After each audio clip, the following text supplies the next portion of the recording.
Hey nerds, welcome back to another episode of the Nerd Rundown Recap. I am your host, Erik Hare, and with me tonight is all 6 feet 2 inches of the Big Morg 3000. That's correct. I'm happy to be here. I'm ready to talk some Last of Us. The Last of Us. Today we'll be recapping and offering some thoughts and insights into episode 3 of HBO's series, The Last of Us. If you would like and don't mind taking a moment to hit the like and subscribe buttons on YouTube, if you're watching us on YouTube, or any of the social medias that we have. We've got the good old Twitters, Instagram, and then I think you're hitting the TikTok, right? You're our TikToker. Yeah, we talk it. Is that what the kids say? We tick it? I don't know. I don't know what they call it. But yeah, yes, we talk it. There's a series. I think the Life Hacker has a series called the Out of Touch Adults Guide to, and then they do all kinds of stuff. And I find myself reading that quite a bit. I'm definitely out of touch with the cool kids are doing, because my kids are a little too young for all that stuff. But soon I'll be. Just wait. Yeah. It's gonna be ugly, man. It's gonna be ugly. So we'll be talking today. Title for this week's episode is Long Time, and I am a big Linda Ronstadt. I'm a big Linda Ronstadt fan, so I was happy that they chose a good Linda Ronstadt song for this, which was cool. But just general thoughts on the episode, Morg. What'd you think overall? Yeah, so this is tough. Yeah. So long time's an accurate title. It's a long episode. It was 76 minutes. So it's like a movie. Yeah, it was. So basically, my thought is well written, well acted, well lighted. Set pieces were great. Yeah. It was a good episode if this were some standalone, different story. Right. Coming from it is I played the game and I wanted game to screen. And I know people are always like, well, we really want to see the same thing. But it's like, yeah. Like, that's why we get annoyed with Resident Evil and these other crap, because they didn't do it. Right. So I was annoyed in that sense, and we'll dive more into it. So it's such a weird, like, it's good, it's bad. That's where I'm at. I'm like it's hard to explain. Right. Yeah. You're absolutely right. Like, I struggled with how this particular story moved the story along. You know, as a person who has not played the game, I watched this and I thought, oh, okay, you know, we're character building for 2 characters that die. You know, spoiler alert if you haven't watched the episode, that this episode is going to be full of spoilers. So, you know, just be aware. It is a recap show. So I didn't quite get it. You know, they I guess Tess and Joel kind of built up, or at least Tess built up, you know, go see Frank and Bill, like take her to Frank and Bill. They'll know what to do, you know, and you'll convince them, you know, so it was like a big deal that they were going to go to Bill and Frank's, and, you know, and then we get this kind of keep that in mind for later when we talk about how Tess will go to Bill and Frank. Yeah. So I don't know. So overall, I thought it was really well acted. I mean, you know, gosh, Nick Offerman. It was really well done. It was really well. Nick Offerman, I'd not seen him in anything like that before. You know, as a comedic actor, he's really, really great. So, you know, seeing him, I mean, the beginning of the episode is just Ron Swanson. He basically was. Yeah. Right. He really was. But yeah, so, you know, and then Frank comes along and we get kind of a different dynamic than what we were expecting. So, you know, the beginning of the episode, we see that Joel and Ellie have hit the road. They are outside of Boston at this point, in the, you know, kind of moving along the river there as they are, and moving along. And so I thought it was kind of neat that, that opening sequence where, you know, at least, and you have to, the the part where he stacks the rocks there by the river, where Joel stacks the rocks there, like it felt to me like that was his mourning, like he was that was like how he was mourning Tess, or at least some sort of like tribute to her of some sort or another, that like this is the best he could do, is you know, is just kind of pass those, stack those rocks there, and then that was it. He then, you know, then they kind of move on and stuff. And so they're only about 10 miles, I guess, outside of Boston, you know, walking across the countryside and stuff like that. And so they're kind of sitting there, and it was a really cool moment where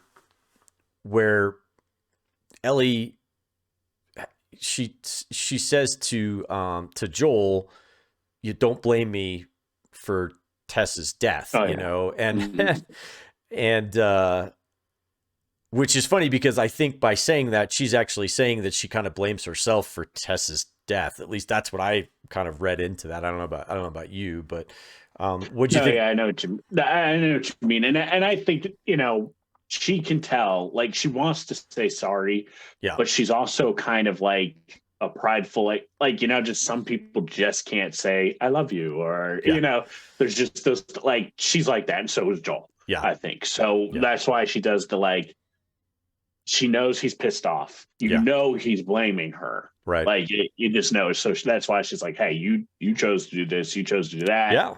You chose to go this way. Don't blame me. Right. And I don't think she's wrong. You know, no, she's right. She's not wrong. But at the same time, I think she does blame herself for Tess, you know, kind of for what happened to Tess. But so anyhow, so Joel just says, hey, look, we've got about a 5-hour hike, you know, to our next destination. Yep. And so they kind of hit the road, and I thought it was kind of cool. The what you got in those first like 15 minutes of the episode was actually pretty cool, because, you know, they have this, you know, it amazes me how she's fascinated, because I forget how sheltered she's been living in the QZ her entire life, you know? So she sees this crashed airplane on the side of the hill, and she's like, you guys flew, like, you guys were up in the air, you know? And I'm like, we take that for granted, you know, that's something that you can just go do. And Joel even, she's just like, but dude, you got to fly. Like, you know, like, that's that probably isn't going to happen anytime soon again. Yeah. So I just thought that was kind of cool. The banter with the scar, like, this is what I love, because the game has that banter, like, because they're building a relationship, you know. That's but like, I love that banter when she's talking about the scar, and he's like, oh, the guy missed, and she's like, well, did you shoot him? He's like, oh, I missed. And he's like, you know, it happens more often than you think. And she's like, you missing, or in general? You know, because she's thinking like, oh crap, this guy's supposed to be protecting me. Stuck at shooting. And it's just that type of banter that I love. And, you know, and then we get to that weird gas station. Yeah, it was like a farm, or I don't know. Yeah, it was like a service station or whatever it was. I thought it was really kind of cool that they had the Mortal Kombat arcade game in there, you know, and she was like, oh, my one friend is like totally into this, you know, and all that. And it was just kind of neat that you have a video game that's geeking out over a video game, you know, like I think that's pretty cool. Like that it was an actual, like, in the video game, it was some made up game, you know. Oh, was it? Yeah. They could do Mortal Kombat, but I thought that was funny. Like, and again, it just shows her that, like, oh, look at that, you know, like, So then Joel's kind of fumbling around in the gas station trying to find, he stashed some stuff, but it's been several years since he stashed it, so he's not exactly sure like where that is. And I don't think that's in giving Ellie a lot of confidence. She kind of just goes off on her own and starts to explore a little bit, you know, on her own. And she finds that trap door into the basement, which was you know, I watched that and I'm thinking, this seems like a really great idea, you know, like a super great idea. I think first she finds a box of tampons, or maybe it was down there in the hole that she finds the box of tampons. That's that are in was, there, you know, down in the hole. So I can't remember. Yeah, but you know, I'm thinking, I'm 35 years old, all right? Yeah. I would be too right now. I would be. There's no apocalypse. I'd be too afraid to jump down in there. Nope. I was like, nope. Nope. There's no need for me to go here. Yeah. There can only be the Blair Witch, some other monster. That's all that's going to be down here. Yeah, there's nothing good down there. Yeah. So, yeah. And especially in zombie world. Yeah, exactly. Exactly. So she does find an infected person down there. It looks like they've been crushed in a some sort of cave-in of some sort or another, and they got pinned in there, and then the guy's just hanging out there in the rock. And so I thought it was interesting. This is, this is the closest she's been to one in her life, and so she kind of takes her time. In a controlled setting, I would think. To control, in a controlled setting, one that's not trying to actively eat one her. that cannot eat her. Yes, yeah. So she takes her time with it, she takes her time, and in the previous episode, or was it earlier in the episode, she asked about killing him, what it was like, whether it bothered him to kill him, and he said, sometimes, yeah, it does. So, but she took her time. She sliced him up just to see like what was underneath, and then, but then you could see there was a little bit of anger in her finishing him off, I think. And I've been seeing some people having problems with this scene. They're like, oh, she kind of seems like a psycho here. Like, now I'll say the only problem, like, the actress is great. The only problem with her I have is just her eyes don't show the emotion well as some. So she just seems to always come off as just like a straight lace, like no. So I think that doesn't help. But to me in the scene, I think because in the previous episode, she talked about are they human? Right. I think she was just kind of experimenting, honestly. Like when she sliced it, I think she wanted to see if it would react, because anything living that's a human would react to that. Yeah. So I think she was just trying to make herself a little more comfortable with the fact that she might have to fight these and really kill one. And so she did that. That was a test run, essentially, I think. And to see how it would make her feel. Yeah, and I think so too. I think that's the real lesson there on that one, is that she just wanted to she wanted to see whether she could actually go through with it, and because in a tense situation you're probably going to react, but in this one it was a cold and calculated move that she did, and she kind of passed that test, I guess, if you will. And but what I did find interesting is that after she comes back out, she never says anything to Joel about it, or at least they don't show it. She just kind of goes about her business, I guess, or whatever, shows him the box of tampons or whatever, and then they kind of move on. So and I guess that's where they are hitting the road, and he kind of they talk to each other. So he stashes the M16 that he's got, or the he said the M4 that can't get ammo for it anyway. What's the point? Yeah, so he just stashes the gun weight there. Right. So, which I thought was interesting. So, and especially since they're going to no weapon left behind kind of man. I was gonna say, yeah, especially since they're going to Bill's, and Bill is not a guy who doesn't have those types of things. I would have thought that maybe he could have gotten me up with a couple magazines. Yeah, I would have gotten a box or two from him. But so yeah, and I guess that's the point where they kind of see the crashed plane on the side of the hill, and she's just like, oh my gosh, this is amazing, and all that stuff, and then she and Joel kind of talk about how the virus took over the world, and that's when he explains to her, which I think we talked about last week, didn't we? Yeah, kind of confirmed the flour. Yeah. Sugar, whatever his theory. Yeah, it's a good thing he doesn't like pancakes. Is really what it comes down to. So I mean, listen, I wouldn't be eating any bread too when watching somebody stuff that bread down that woman's mouth. Right. Well, I wouldn't be. And I found that really, really cool that they tied in the beginning of each of the first two episodes into that scene as well, because you get you get the what happened in the first episode, you kind of see those things, and then in the next episode they have the lady, and the guy tells her that it's at a flower plant on the south end of town or whatever, and so then he confirms it. So you've gotten breadcrumb, and then confirmation in the third episode, which I thought was pretty cool. So that's how you get it spread, which is, like I said, that was a problem for me when I started thinking about it. I was like, how does it spread like that. So fast. Yeah. How did it? And she even asked, she's like, well, if you get it by biting, then who bit the first person? Yeah. What came first, the chicken or the egg? Right. I was like, how does this work? Yep. Yep. So thought that was kind of interesting. So, so good thing for him that they didn't get a birthday cake, I guess, or whatever. So it kind of saved their lives, I guess, in the end of it. But well, Joel and his brother's life for sure. So too soon. Yeah. So Joel kind of wants to steer them off the road because he just he doesn't think that Ellie should see what's coming up on the side of the road, and so she's like, I just want to see whatever it is. I'll go see it, and so they come across a pile of skulls and bones and stuff like that, and Joel kind of goes through this.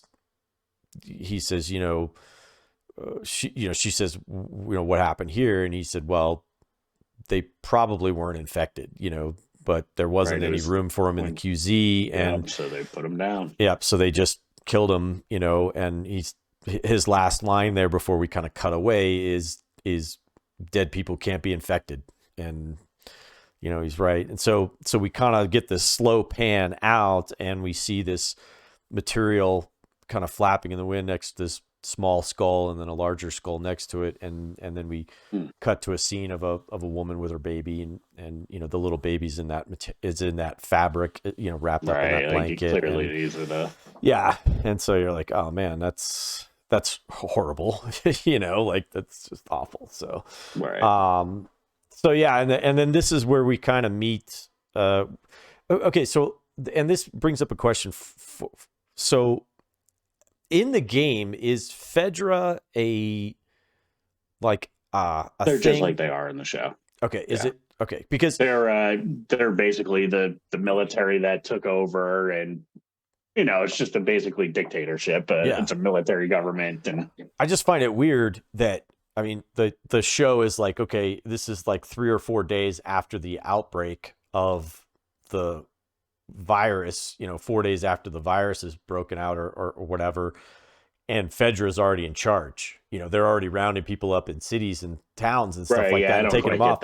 And I was like, well, why wouldn't it just be the regular military? It wouldn't be Fedra yet, because Fedra shouldn't even exist yet, unless Fedra is just like FEMA and they're just calling it Fedra, and don't want to get sued. I don't know. It's just kind of that kind of was a little bit weird, but then we get and we get this introduced to Bill, who's like this lone wolf. Yeah, he's like this survivalist guy. Survivalist, not a prepper, a survivalist.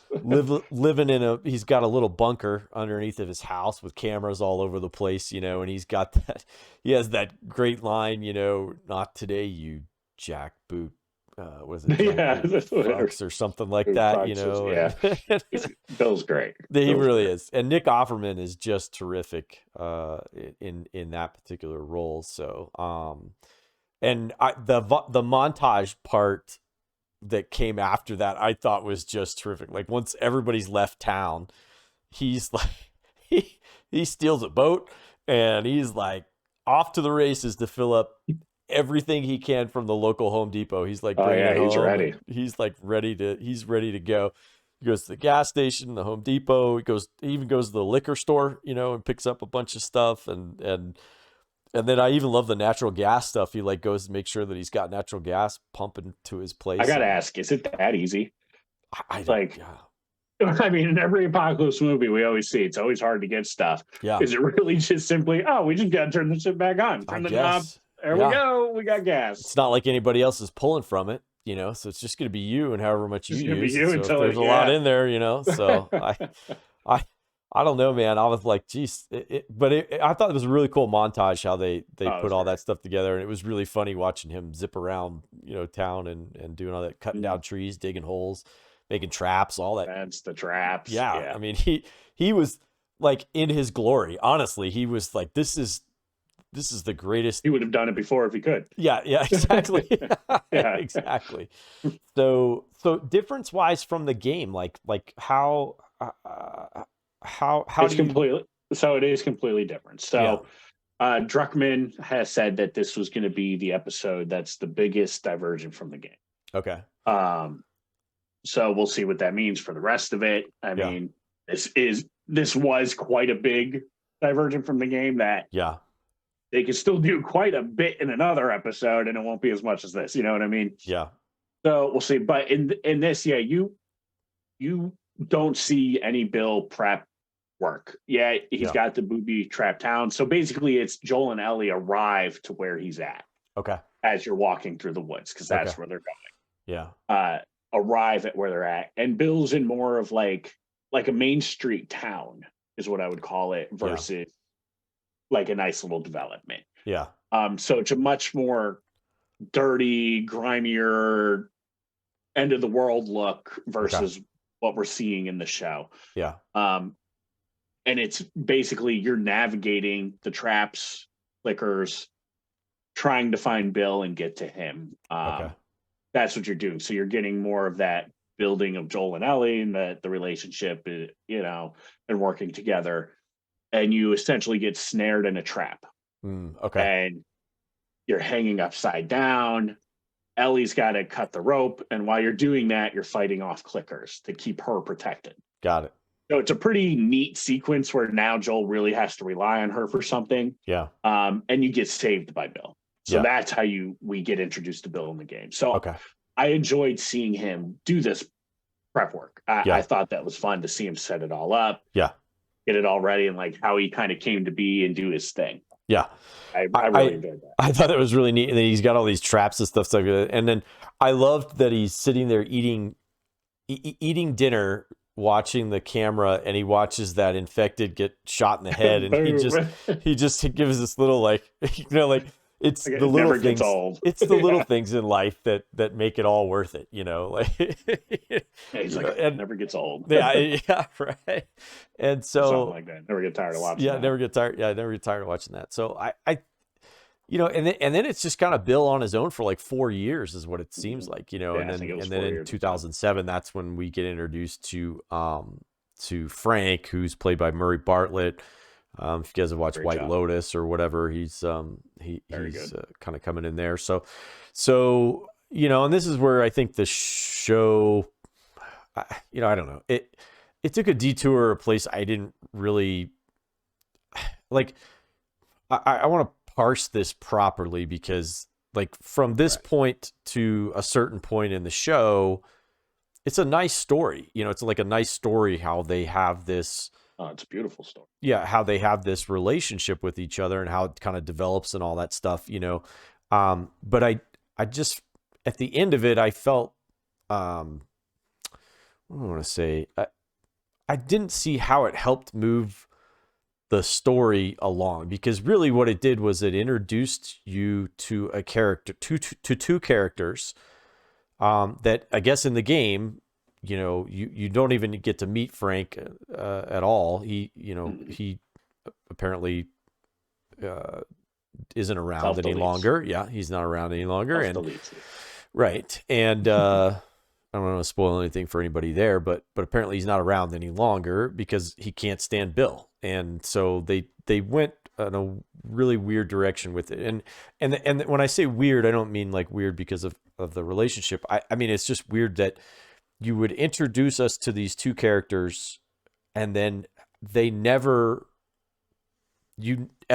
meets them, and even Joel never even sees them, you know, other than that couple of times that him and Tess come and visit, I guess, or whatever.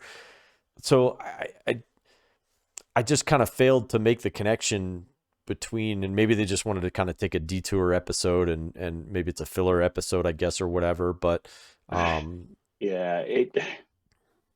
So it's hard to explain, like, you know, and So what I'll say is just, so I'm going into this with the game, you know. Yeah. I wanted to see the game. I literally could take it shot for shot. Yeah. Okay. And you'd be happy with that. Yeah. A lot of people are like, well, you don't want to see the same thing over. And it's like, no, I do. Like, that's the whole point. Like, I do. I want to see it with real people. And I don't mind little changes. You know, they've been doing the backstory stuff. That's not the game, you know? Right. Watching Bill set up, I thought that was great. The relationship, seeing the relationship, I thought was great, because you don't see that in the game. You never do.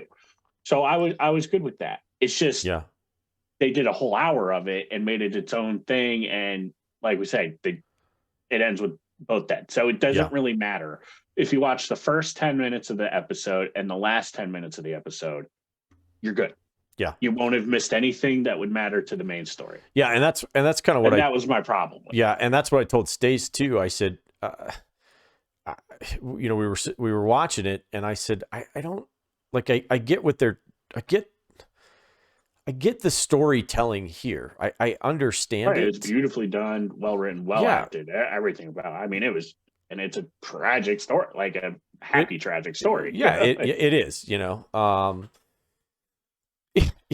so anyhow, so you have this romantic relationship that basically, like I said, I think Bill would have been content to live by himself, and even later on in the episode he kind of says that that's pretty much the case, that he was perfectly content living by himself for the rest of his life. And like, again, that's another problem I have with it, and I'm sorry to interrupt, but it's just that in the game you get the sense, or even in the episode when you see Bill, I mean, we know what he is. He doesn't trust anyone. He is a prepper. All right, that's what he is. He's a prepper. Yeah, not a survivalist, a prepper.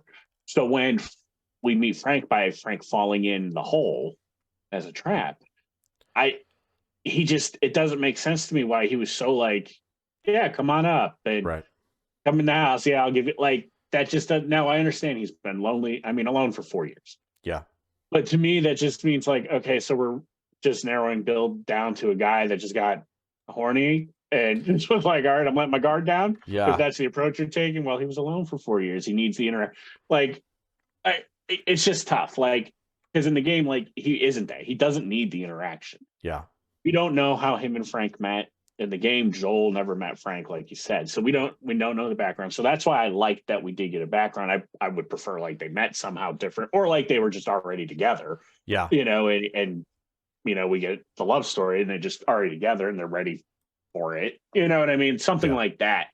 Because it just seemed out of character, especially with that. Like, we knew he's a prepper. He seems like he's willing to shoot anyone. He watches the clickers die for fun. Right. Like, and then okay, let's have this stranger come in. I'll make him some dinner. Yeah. Play the piano. I like I said, I don't know, man. It was just kind of strange. Like, just how that, like I said, I don't think it really moved the story along, if you will, too much. I did find the scene where, they get attacked. Joel says, hey, listen, people are going to come. Raiders are going to come.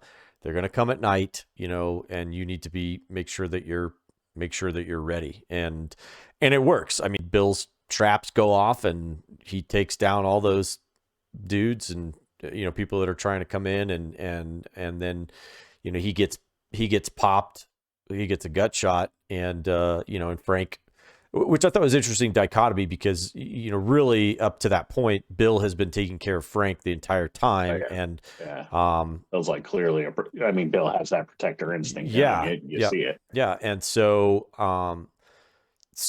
then you get to see Frank kind of take care of Bill a little bit, and then they kind of fade away and you're like, oh crap, did he die? And then it's like, no, it's a little bit later. And so we get kind of this, this kind of tragic ending to this love story between Bill and Frank, where Frank has some sort of, disease or he's got some sort of illness that is killing him. And so he tells Bill, just give me one more good day, and I think this was the part, this is the real, it was a powerful scene. This was a powerful scene. Yeah. Where he's like, because, whether, doesn't matter, gay, straight, whatever, like it's a powerful scene to see that, because you can envision anybody in those situations, two people that love each other in that situation, saying to themselves, one of them knows that he's dying, and the other one, and just saying, hey, just everything is, it hasn't been great between us. We haven't had great times. Everything hasn't been hunky-dory, but just give me one perfect day, one more perfect day. And get married, and he wants to get married. And and then he wants to have a good dinner. He wants the same dinner that he had when the first time. Meal. Yeah. You see the little flashback. He says, I want breakfast. I want to go to the store. Then we'll get married, and then, and then you'll crush up my pills and put them in the wine, and I'll peacefully die in my sleep. And that was his wish, And so they go through it, and it's like I said, it's a challenging scene to watch. Like I'm not punch. Yeah. I'm not all that romantic of a guy, but I mean, it still was one of those things where you're like, oh man, that's hard to watch, and so you watch. Keep in mind, we're not saying self-delete is good. Right, yeah. We do not approve.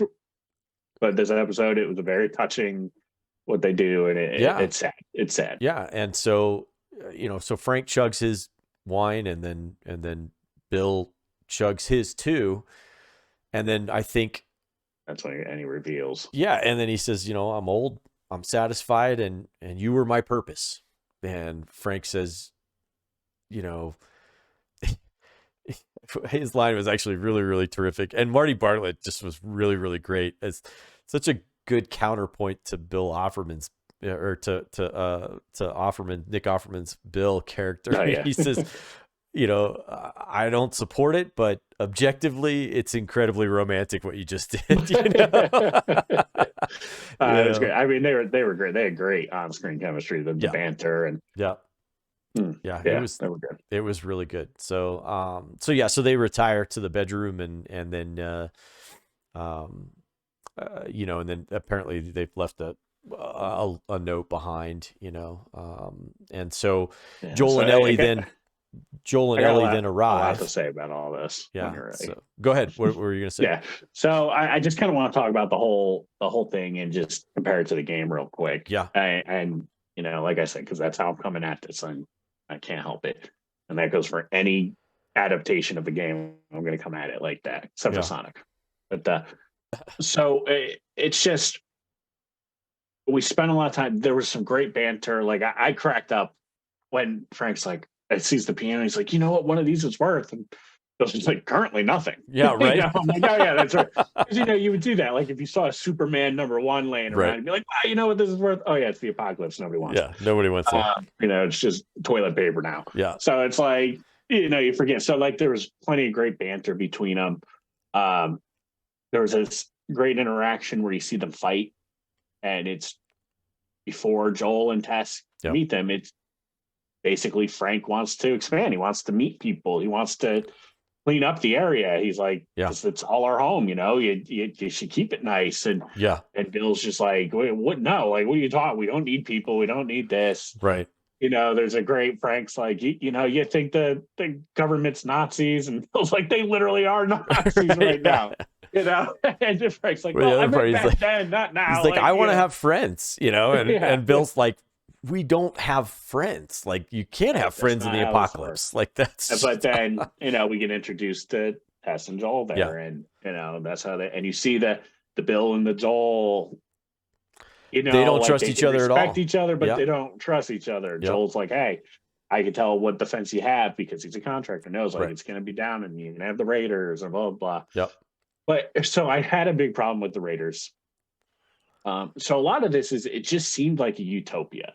Yeah. Now we know we can't, over the course of 20 years, they can't show us every time, or the coast. I don't think it was 20 years by the time they were done, but no, I think it was. It was because was it? Because it was. Remember because they basically died right before they got there. I think. Because if I remember right, they had the thing on a timer. Oh, yeah, you see the food. He had the music still kind of there, but old. Yeah, and he had the music on a timer, and so that's right. If he didn't reset it, then it would broadcast to Joel 80s music. Yep. So and that's So it was with the Raider thing, like that just didn't make sense to me. Like why Bill was standing in the middle of the street shooting, like. He's it's not like they were in the fence and he just was like, oh crap, I just got to get out blasting. Right. Like he's a guy that would, not from his house. He would have a system where he gets to another house and starts shooting from a second story window. Yeah. If he even needed to, because after he gets shot, he goes inside. He's like, "Oh, don't worry, the traps will take care of it." Yeah, and it's right. like, then why'd you go out there? Right. Like Right. that. Like I had a problem with that. It just didn't make sense to me. To me, it felt like they were trying to do some more manufactured like drama, almost something to like, is he gonna die? Oh, we got to do something. Yep. You know. So I had a little problem with that. Also, you know, in the game, Bill's town is a shithole. Yeah. All right. It's a crappy place full of traps, keep out clickers, people. But this place was beautiful. Yeah. Right. Beautiful. So it didn't make sense to me in this world. Why wouldn't Joel and Tess be like, hey, can we just stay here? Right. Yeah. Like, why would they ever want to go back to the QZ? It just didn't make sense to me. Like, and, you know, it's like, well, Bill wouldn't let them. It's like, okay, well, clearly they've formed a friendship now. They're trading back and forth. Right. I think at some point they could be like, hey, I want to live here and we can sneak into the QZ to get stuff when need be, but I want to live here. Yeah. It did. So that it did feel like, very. It just didn't make sense. It did feel very Leave It to Beaver type town, you know, where everything was just perfect, you know, and we miss out on the Bill and Ellie banter.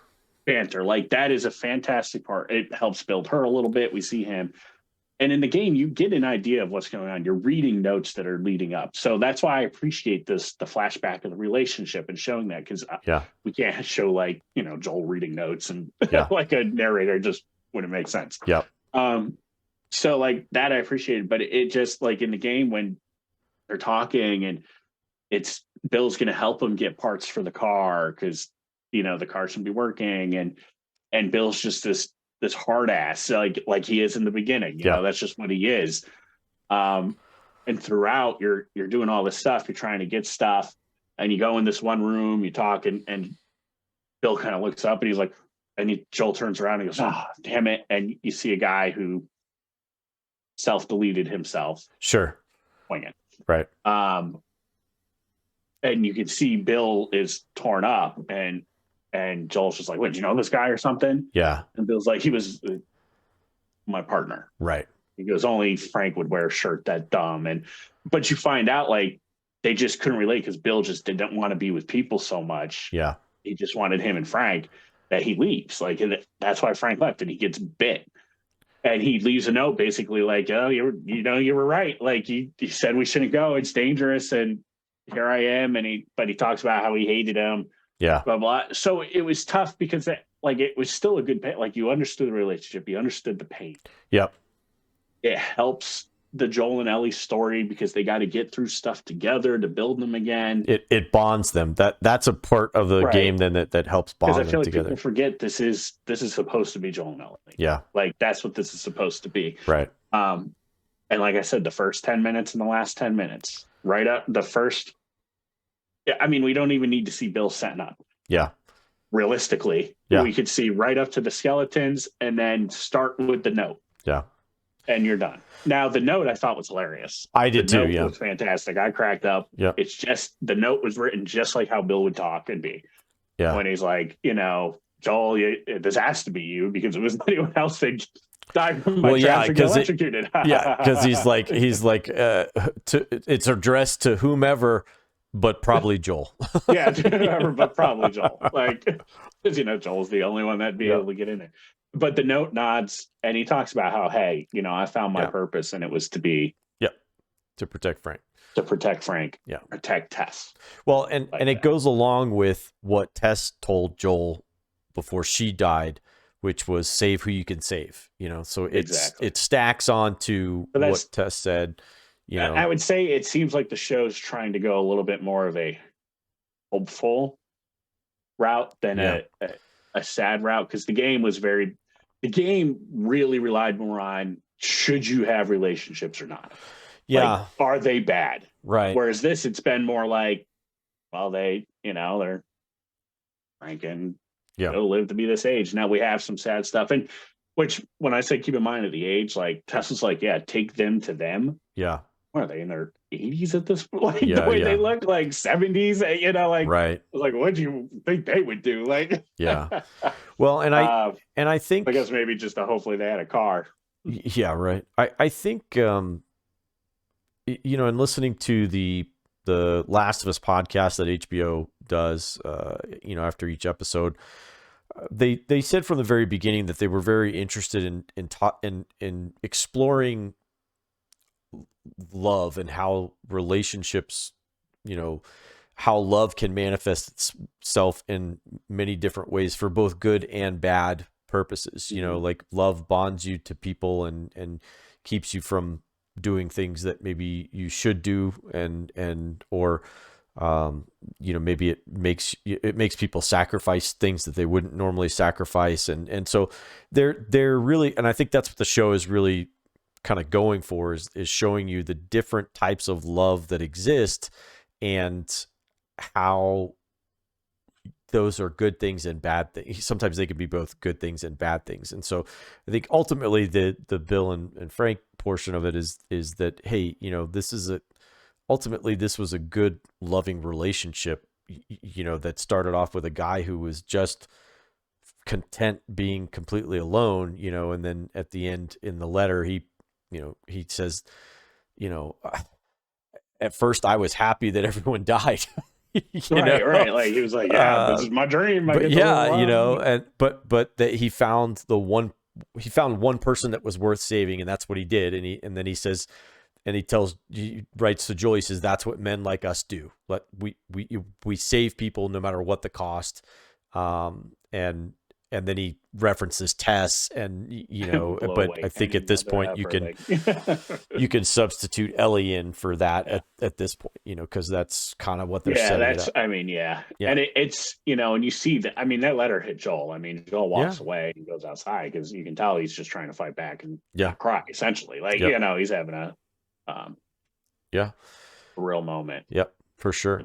Well, and so Joel then and Ellie just kind of get going. They get started. There's a key item taken here. Yeah. So what I found was interesting was that they crafted. Joel crafts a battery. Because he makes a battery for the truck. That they take. He grabs some guns. They get some supplies. And so he kind of explains to Ellie, I guess, this is the plan. I'm going to Wyoming to find my brother Tommy, and who used to be a Firefly, and you're coming with me, and I'll protect you. I'll take care of you, but there's some rules, and the rules are you do whatever I say when I say it, no questions asked, and then you don't ever mention Tess again. We never talk about our past. We don't talk about our past. Right. And you just do exactly. And he's like, you heard? And he goes, yeah. And he goes, repeat it. Yeah. Yep. Said it, repeat it, whatever. Yeah. So, what was the important thing that was taken? The key item that was taken, Ellie does a little looting herself while in Bill and Frank's house. Yes. And she takes the very gun that Frank grabbed to run outside to help Bill when Bill was fighting. Yes.